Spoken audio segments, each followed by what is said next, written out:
નેક નામદાર સ્વર્ગસ્થ મહારાજ શ્રી પ્રાગમલજી સાહેબ ત્રીજા અને મહારાણી પ્રીતિદેવી ઓફ કચ્છની પ્રેરણાથી રજપૂત કરણી સેના કચ્છ દ્વારા પાળિયા પૂજન યાત્રાનું આયોજન કરવામાં આવ્યું છે। આ યાત્રા અબડાસા તાલુકામાં પહોંચી આવતા તમામ ભાઈઓ બહેનોએ મોટી સંખ્યામાં ઉપસ્થિત રહી યાત્રાનું વિશેષ સ્વાગત સન્માન કરીને પૂજન વિધિ કરી હતી।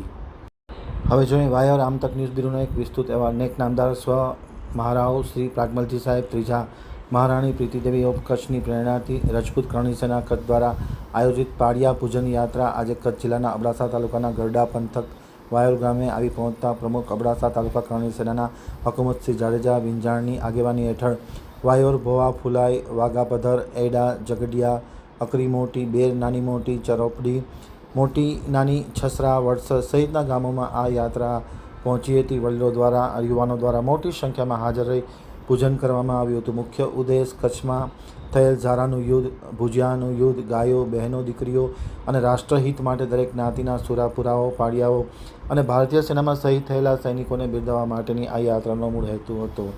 ખાસ કરીને તમામ મથકે જઈ તેમની પૂજા વિધિ કરવામાં આવી હતી અને ખાસ કરીને વર્તમાન પેઢીને આ બાબતની વિસ્તૃત જાણકારી પણ સમાજના આગેવાનો દ્વારા આપવામાં આવી હતી।